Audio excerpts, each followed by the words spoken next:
오늘 새벽 우리에게 주신 하나님의 말씀은 에스겔 30장입니다. 구약성경 1195면입니다. 제 30장.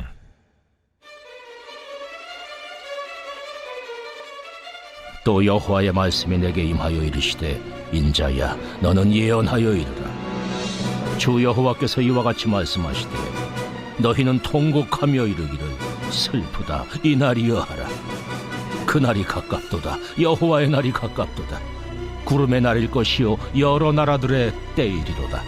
애굽의 칼이 임할 것이라.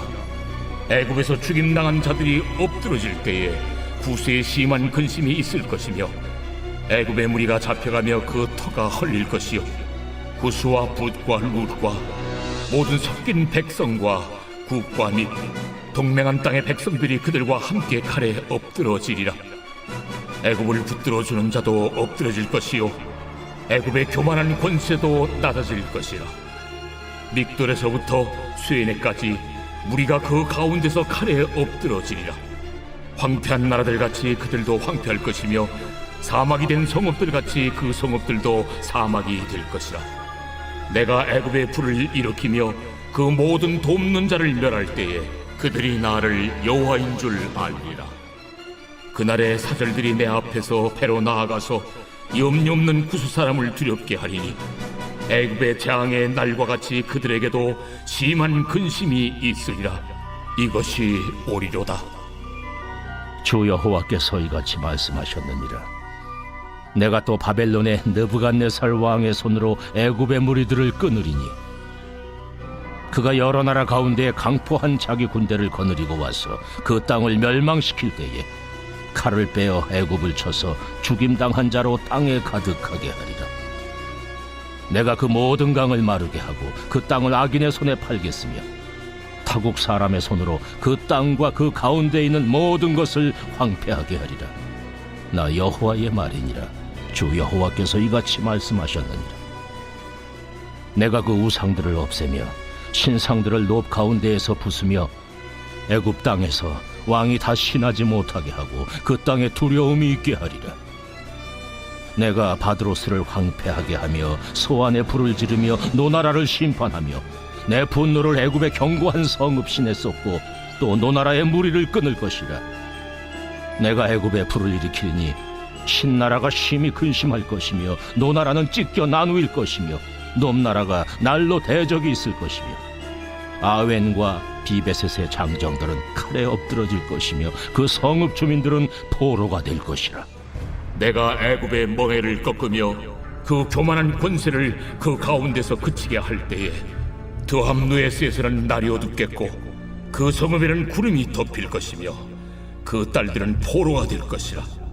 이같이 내가 애굽을 심판하리니 내가 여호와인 줄을 그들이 알리라 하셨다 하라. 11째 해 첫째 달 7째 날에 여호와의 말씀이 내게 임하여 이르시되, 인자야, 내가 애굽의 바로 왕의 팔을 꺾었더니 칼을 잡을 힘이 있도록 그것을 아주 싸매지도 못하였고 약을 붙여 싸매지도 못하였느니라. 그러므로 주 여호와께서 이같이 말씀하셨느니라. 내가 애굽의 바로 왕을 대적하여 그 두 팔, 그 성한 팔과 이미 꺾인 팔을 꺾어서 칼이 그 손에서 떨어지게 하고, 애굽 사람을 문나라 가운데로 흩으며 뭇백성 가운데로 해칠지라. 내가 바벨론 왕의 팔을 견고하게 하고 내 칼을 그 손에 넘겨주려니와, 내가 바로의 팔을 꺾으리니 그가 바벨론 왕 앞에서 고통하기를 죽게 상한 자의 고통하듯 하리라. 내가 바벨론 왕의 팔은 들어주고 바로의 팔은 내려뜨릴 것이라. 내가 내 칼을 바벨론 왕의 손에 넘기고 그를 들어 애굽 땅을 치게 하리니 내가 여호와인 줄을 그들이 알리라. 내가 애굽 사람을 나라들 가운데로 흩으며 백성들 가운데로 해치리니 내가 여호와인 줄을 그들이 알리라. 오늘 새벽에도 하나님의 은혜와 평강이 함께하기를 축복합니다. 현재 이집트, 즉 애굽을 가보면 또 이집트를 떠올려 보면 나일강 하구에 있는 조금 약화된 그 땅이 거대한 나라가 떠올려집니다. 현재는 이슬람 국가죠. 그러나 이 이집트 애굽이라는 나라는 북아프리카의 고대 맹주로 오랫동안 역사를 가지고 있는 나라입니다. 세계 4대 문명인 나일강을 가지고 있죠. 이 문명의 발상지에 가보면 거대한 문명을 가지고 있었다라는 것을 몸소 느끼게 됩니다. 지금도 성지순례로 인해서 이집트를 가보면 거대한 피라미드 스핑크스를 가지고 있고, 저 아래쪽에 룩소로라는 지역을 가보면 지금도 멤피스와 같은 거대 왕들의 계곡들이 나옵니다. 근데 그 규모가 얼마나 큰지 우리가 뭐 사진 속에 혹은 텔레비전 속에 나오는 피라미드 그러면 그 규모가 어느 정도 큰지 잘 상상이 가질 않는데, 높이가 150m입니다. 돌로 대리석으로 쌓아 올린 높이가 150m에 약 돌은 230만 개가 들어갔다고 하죠. 근데 이것을 만든 시기가 중요합니다. 지금으로부터 4,500년 전입니다. 우리나라 고조선 시대의 이 어마어마한 무덤들, 문명을 만들어냈으니 그 규모가 엄청나다는 것이죠. 근데 이에 반해서 이스라엘이라는 나라는 굉장히 작고 힘도 없던 나라입니다. 현재 이 에스겔이 예언할 때는 이미 바벨론의 포로로 일부가 끌려갔고, 또 몇몇 사람들은 예루살렘에 남았고, 또 어떤 사람들은 애굽에 내려가서 우리가 언젠가 힘을 얻어서 다시 한번 이 예루살렘을 일으키리라 라고 했던 시기입니다. 근데 이 당시에 하나님이 에스겔에게 말씀하십니다. 야, 내가 애굽을 치리라. 여호와의 날이 되면 하나님께서 칼을 빼서 애굽을 망하게 하겠다. 이게 상상이 잘 가지 않는 모습이죠. 지금도 이집트에 가보면 그 당시에 고대 문물이 얼마나 대단한지, 사실 미국에 있는 유물들이나 아니면 유럽에 있는 거대한 나라들을 가봐도 실제로 이 4,500년 전에 만들었던 이집트의 도시가 훨씬 더 크고 규모가 컸다라는 겁니다. 그러니 이런 나라가 망한다는 것은 상상하기가 힘들죠. 그래서 많은 나라들이 애굽 주변으로 모여들어서 동맹을 이루었습니다.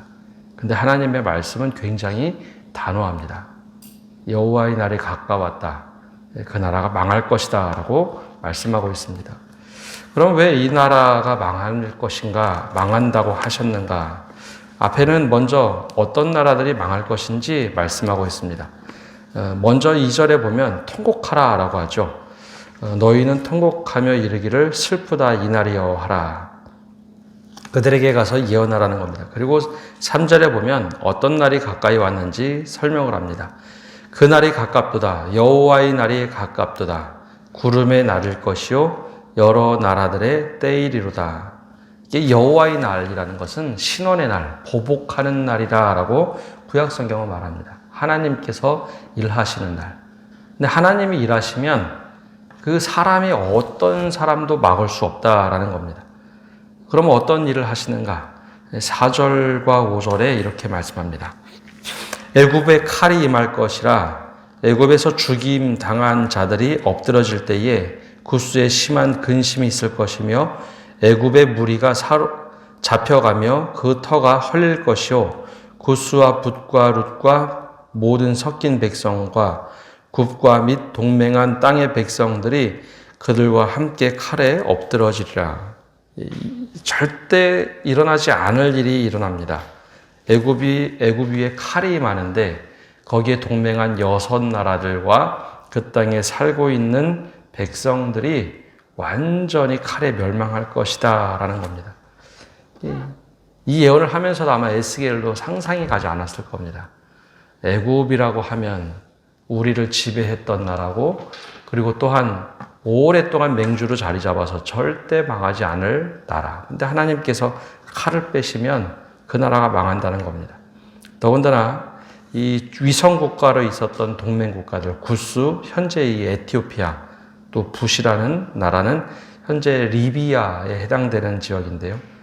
그 모든 나라들이 칼에 엎드러지리라. 하나님께서는 왜 그러면 칼을 빼셨을까? 그 이유를 한 절에 표현하는데요. 6절에 이렇게 말씀하십니다. 여호와께서 이같이 말씀하셨느니라. 애굽을 붙들어주는 자도 엎드러질 것이요 애굽의 교만한 권세도 낮아질 것이라. 믹돌에서부터 수에네까지 무리가 그 가운데에서 칼에 엎드러지리니 주 여호와의 말씀이니라. 결정적인 이유는 애굽의 교만입니다. 교만한 권세. 이것만 있으면 우리가 절대 망하지 않겠지. 이 주변의 나라들도 애굽의 그 권세에 굴복하고 거기에 동맹을 하면 절대로 어떤 나라도 침범하지 못할 것이다. 그래서 동맹을 맺었던 나라 6나라들. 근데 하나님께서는 그 교만을 꺾으시겠다라고 하는 겁니다. 어제도 말씀드렸던 것처럼 하나님이 가장 싫어하는 죄 중에 하나가 교만입니다. 그러면 애굽의 교만이 도대체 어떤 것이었을까? 여기 나오는 말씀을 보면 첫 번째, 그들이 자랑하고 의지했던 것이 칼에 전멸되게 되는데, 그러면 어떤 것이 있는가? 첫 번째, 그들이 가지고 있는 교만한 모든 것을 쭉 나열하는데요. 가장 먼저는 나일강입니다. 어제 말씀에 이어보면 자기들 스스로 악어라고 불렀죠. 하나님께서도 이제 악어라라고 말씀하시는데, 악어는 고대 악의 세력의 상징입니다. 용도 악의 세력의 상징이죠. 우리가 나일강 때문에 우리가 존재하는데, 악어가 이렇게 얘기합니다. 나 때문에 강이 존재한다. 근데 나일강은 아까 말씀드렸듯이 고대 4대 문명의 강줄기 중에 하나입니다. 나일강 하구에 삼각주가 있는데 거기는 1년 내내 옥토가 되어서 모든 곡물이 잘 자라는 곳입니다. 근데 그 옥토가 박탈당할 것이고, 애굽이 자랑스럽게 여기는 멤피스의 우상들이 있는데요. 지금도 멤피스 우상이 남아 있습니다. 거의 5,000년 전에 만든 그 거대한 신전이 약 한 50m 이상의 위용을 가지고 지금도 뽐내고 있습니다. 근데 그것도 망하게 될 것이고, 또 신으로 여겼던 애굽의 왕자들이 끊어질 것이다. 바로라고 우리가 늘 이제 애굽의 왕을 그렇게 부르는데요. 파라오죠. 태양 신의 아들이라는 뜻입니다. 태양 신의 아들. 그래서 태양이 늘 떠 있기 때문에 절대 망하지 않는 나라가 된다. 우리의 왕들은 절대 망하지 않을 것이다. 근데 하나님께서 그 왕자들을 끊어버릴 것이다. 또 애굽의 요새로 북쪽의 수도였던 바드로스, 절대로 이 도시는 함락되지 않을 것이라고 생각을 합니다. 지도를 보시면 아시겠지만 실제로 아프리카로 대륙에서 넘어갈 수 있는 길은 이스라엘을 제외하고는 갈 수 있는 곳이 아닙니다. 조금 폭도 좁고 군대가 대군이 가기에는 꽤 어렵기 때문에 이 나라는 아프리카까지 와서 누가 이렇게 전쟁을 할까? 웬걸요? 그 바드로스도 하나님께서 망하게 할 것이고, 애굽의 최대 신들인 태양신, 고양이 모습을 한 신전이 있었던 아웬, 비비셋, 이 곳도 땅에 칼에 무너질 것이다 라고 말씀합니다. 정치, 경제, 모든 것이 무너질 것이다. 근데 그들은 생각했습니다. 우리의 왕권이 이 정도 강하고 땅이 이렇게 넓고 그리고 국력이 이렇게 세면 절대 망하지 않을 것이다 라고 생각했는데 하나님이 그걸 꺾어버리시겠다. 실제로 꺾어버리십니다. 바벨론의 손을 들어서 저 마지막 절에 나오는 것처럼 지금까지는 애굽의 손을 들어서 살았다면 여호와 하나님께서 그 팔을 꺾어버리시더라는 거죠. 팔을 꺾어서 칼을 도저히 잡을 수 없는 민족이 되게 하겠다. 그래서 바벨론의 칼을 들어서 그 손을 번쩍 들어 올려줍니다. 그들이 의지하고 있던 경제, 문화, 정치 모든 것을 꺾어버리시겠다. 그러면 감당할 수가 없다는 겁니다.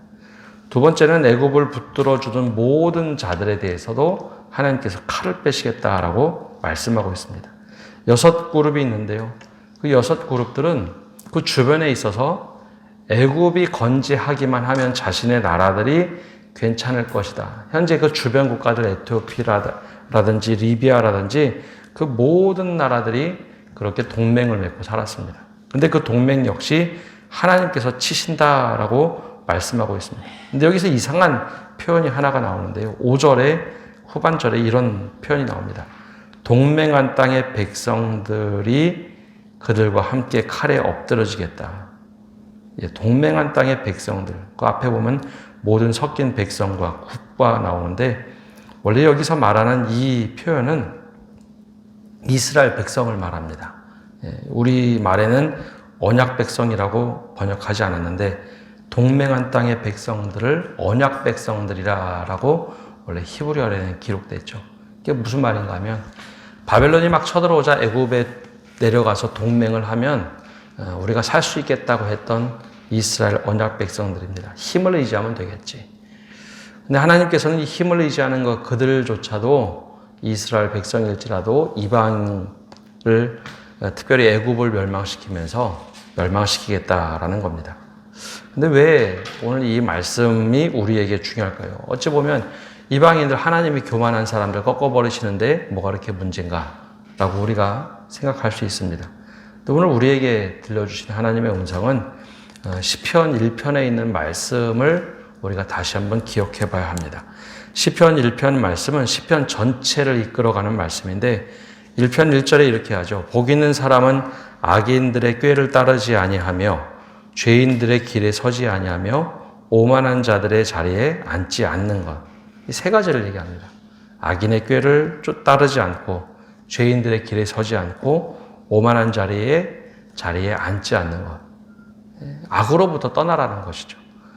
그런데 사람들이 생각합니다. 힘이 있고 권력이 세면 그 자리가 무조건 좋은 자리, 많으면 좋은 자리, 재물이 많으면 좋은 것. 근데 성경에서는 복 있는 사람을 재물이 많거나 그리고 많은 지식을 가지고 있거나 잘 사는 것을 행복하다, 복이 있다라고 말하지 않습니다. 오히려 여호와의 율법을 즐거워하며 그의 율법을 주야로 묵상하는 자가 복이 있다라고 말하죠. 근데 우리가 살아가면서 늘 오히려 이것보다는 조금 더 나에게 풍요로움을 주는 것, 조금 더 이득을 주는 것, 이것을 따라서 사람들이 막 쫓아갑니다. 이스라엘 백성도, 언약 백성도 애굽에 내려갈 땐 적어도 그곳에 내려간 우리가 살겠다 해서 내려갑니다. 근데 그것이 아니라는 것을 시편 말씀과 오늘 말씀을 비교해 보면 고스란히 드러납니다. 근데 내가 무엇을 추구하며 살고 있는가? 하나님께서는 오랫동안 참으시고 애굽을 심판하시는데 애굽 속에 있었던 이스라엘 백성들까지도 심판을 하신다라고 말씀합니다. 원래 이스라엘 왕은요, 다른 나라들의 왕과 다릅니다. 다른 나라의 왕들은 아내들을 많이 데리고 있습니다. 특별히 아내들을 데리고 있다는 것은 자신의 민족에서 아내를 취하는 것이 아니라 다른 민족의 왕의 딸들을 데려다가 동맹을 맺죠. 화친을 많이 맺으면 맺을수록 우리나라의 국력을 상징을 합니다. 하나님께서는 이스라엘 왕에게는 그것을 금지하죠. 또 병마와 말을 많이 의지하는 왕들과 달리 이스라엘 왕들에게는 그것을 의지하지 말라라고 말합니다. 재물을 많이 의지하지 말라라고 말씀하고 있습니다. 그것보다는 여호와의 말씀을 주야로 묵상하는 자, 지혜 있는 자가 되어라. 그러면 내가 보호하리라. 근데 오늘 말씀에 나오는 애국과 동맹 국가들은 풍요로움을 의지합니다. 어떻게 하면 힘을 의지할까?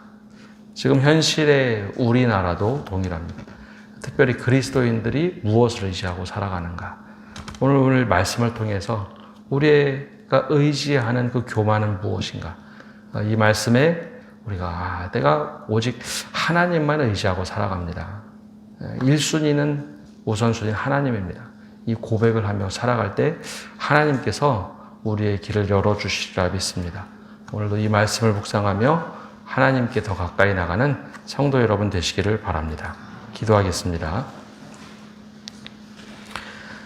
하나님, 오늘도 저희가 주님 앞에 나와 기도하며 나갑니다.